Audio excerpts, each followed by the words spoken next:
Welcome, everyone.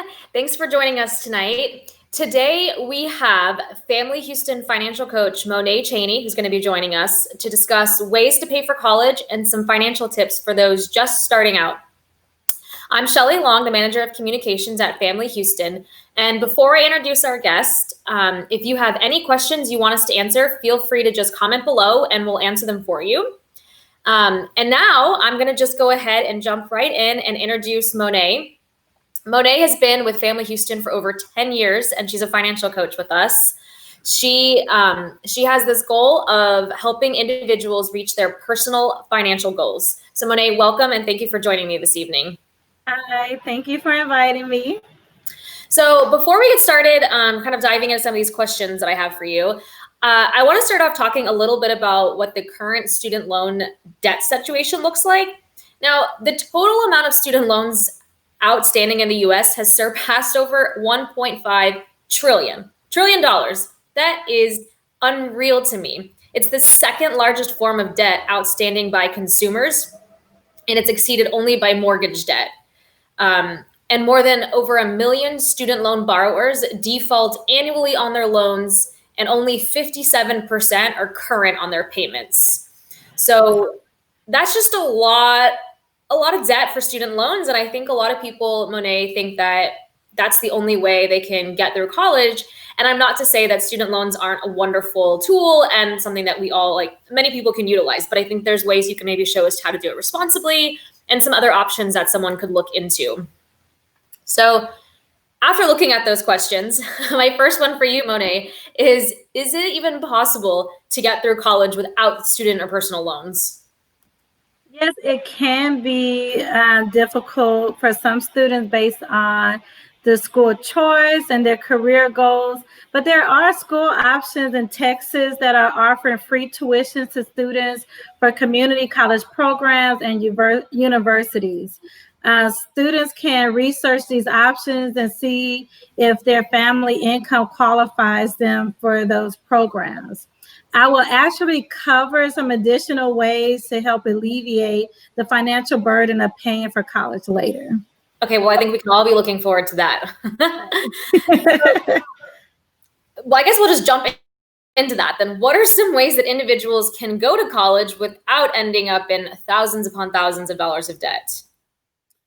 Yes, so students can minimize student debt by applying for as many grants and scholarships they may qualify for, as well as there are a lot of free vocational training programs that can lead to higher paying jobs or even get you started on the path towards a career in like healthcare or oil and gas or IT. They can also get as many college credits in high school or attend community college for their basic courses and then transfer to a university to finish off their bachelor's degree and higher. I wish I would have done that. I really wish that I would have gotten my associates or done the 2 years at community college and then transferred, and maybe I would still be paying off debt now. Yes, so if you're out there, thousands of dollars. Do it. Yes. You'll still get the college experience, you know? Right. So, Monet, if someone does need to take out student loans, which it is an amazing thing we have to, I don't want to take away from that.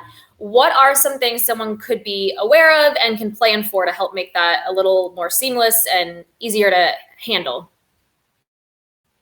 If you do have to borrow, consider opting for federal loans over private loans. Federal loans tend to have better repayment options than private loans do.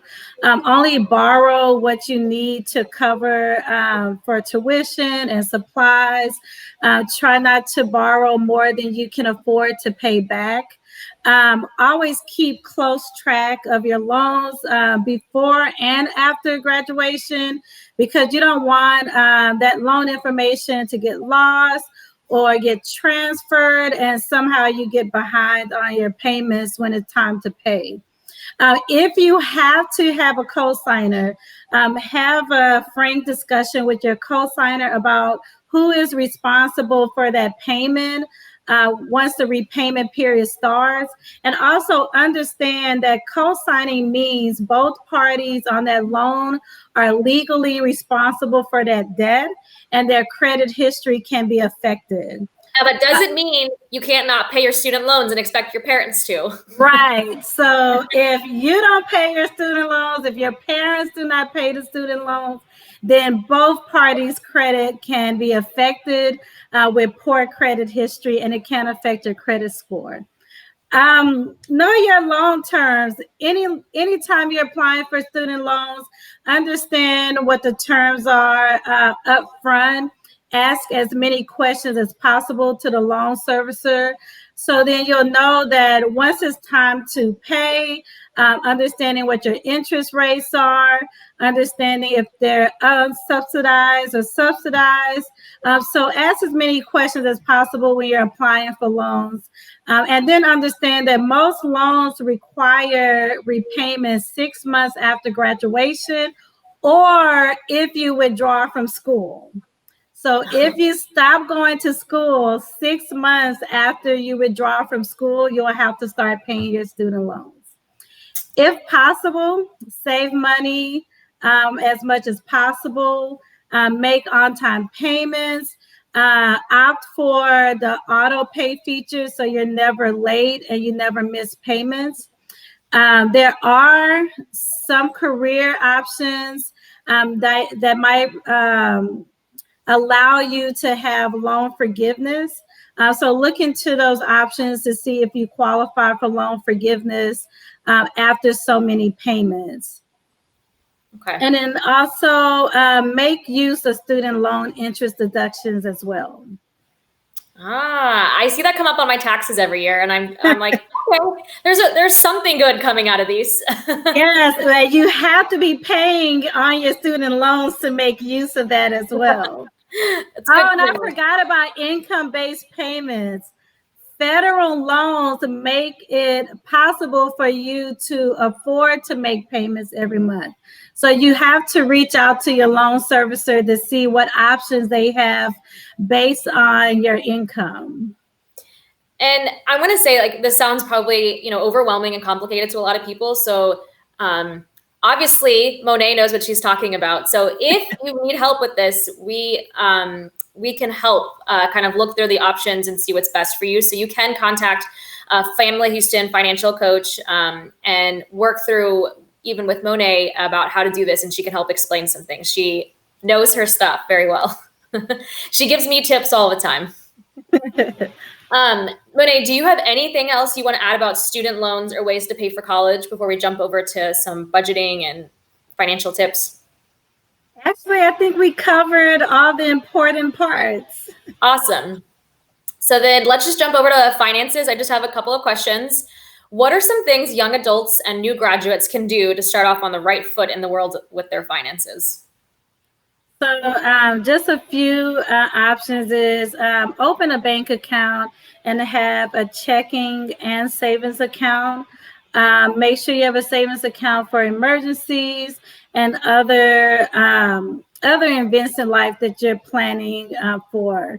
Create a monthly spending plan and making sure that you're sticking to your spending plan from each month. And also make sure you have paying yourself first as part of that spending plan. Set up a direct. Monet, when you say pay yourself first, can you expand on that just a little? So paying yourself first is making sure that you have money go to your savings account before you spend on all your other expenses. And this is just making sure that you're having some money go into an emergency savings, or it could be saving for school. It can be saving for a vacation. It's just making sure that money is out of your hands before you can spend it on anything else. That's really good advice. Yes, because you don't want to spend all your money and then all you have is like $10 left to put into your savings. So it's also good to have a direct deposit set up for your payroll, as well as set up a direct deposit to your savings as well to make sure that you are paying yourself first. And you can set that up through any employer, or you can set it up through your bank as well. And make sure you know the difference between your needs and wants, and learn how to prioritize your spending. Buying a new pair of shoes is not a need, and it shouldn't come before buying groceries.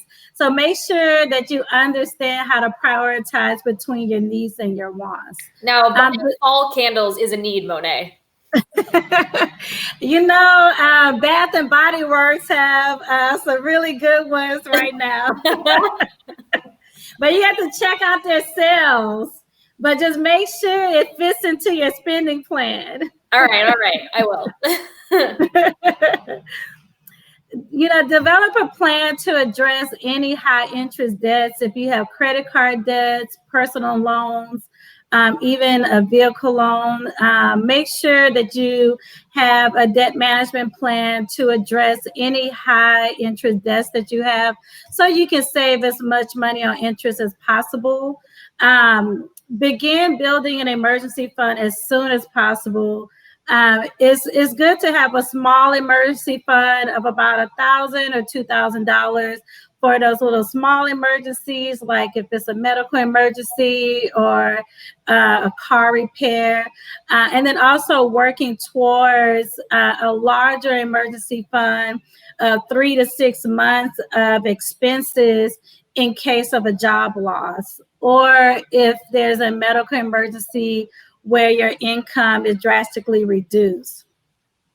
Okay. If you are working, set up a reoccurring contribution to your 401k or 403b as soon as possible.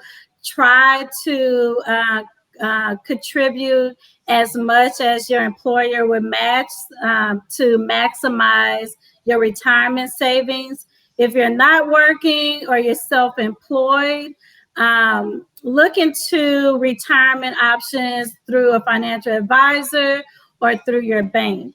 And then also, lastly, avoid lifestyle inflation. Just because you make more money do not mean that you have to spend more money. So try to avoid spending more money. Try to stick to a certain lifestyle so you can save more money, especially for the future when you're ready to retire. I can't remember if it was you or another financial coach at Family Houston was telling me a good thing you can do is if you were to get a raise or some sort of bonus, to just put that in your savings, whatever that amount is. So you don't have that, you're still living your same lifestyle, but you're putting more into savings. It was probably me. I have no doubt. Yeah. Okay, yeah. So what is one thing you wish you could tell your 21 or 22-year-old self about finances? Avoid credit cards until you're financially ready. I think many of us would agree with that sentiment. I'm sorry, Mom and Dad, that you told me not to get a credit card and I didn't listen. If I can tell anyone listening, that is the one thing I would say walk away from, to be really careful. I know it's not worth the free shirt or whatever the free item is they're giving away on college campuses these days. But yes, just avoid any type of loans or credit card debt until you're financially ready to be able to pay them off every month. I like it. So my last question is, do you have any resources such as apps or books, maybe podcasts that can help individuals along their financial journey? Yes, so some of my favorite apps is Mint.com. They have a website you can use where you can connect your bank accounts and you can track your spending and see what your trends are. Also set up budget plans as well as review all of your financial information, such as your student loans, car loans, personal loans, and credit cards. So I have all of your finances in one place. I have quite a few clients using a budgeting app called You Need a Budget, or YNAB. It is a small fee per month, but I've heard wonderful things about it. And I've heard from a lot of my clients how helpful the app is creating budgets and tracking your spending. I might check that out. Yes, and I hear this one a lot, so I highly recommend it because I've heard great things about it. As far as financial educators on social media, some of my favorite financial educators is the Budgetnista and My Fat Finance. They both have Instagram accounts that you can follow for a lot of personal financial tips, as well as books that you can buy and read, and websites. They host webinars on a regular basis about budgeting, creating a business, investing. So a lot of great financial information for young adults. Awesome. Well, thanks for sharing all of that information and answering my questions tonight, Monet. Is there anything that you want to add or I forgot to mention? I think that's it. I think we covered everything. Well, thank you again for taking time out of your night to do this with me. I really appreciate it. I just think this is such valuable information that many people can use and may not know about. And with that, again, if you are looking for some additional help, you can contact Family Houston. We have amazing financial coaches. And because of our partnership with United Way and other generous funders, these programs are offered at no cost to you, to anyone, no matter what your situation is. You can make a lot of money or not. You could be making little, or maybe you're unemployed, and we'll be happy to help you with whatever those goals are. And you can make the appointment by calling 713-861-4849. And I think that's all I have. So thank you all for joining tonight. And if you have questions, please reach out. Thanks, Monet. You're welcome.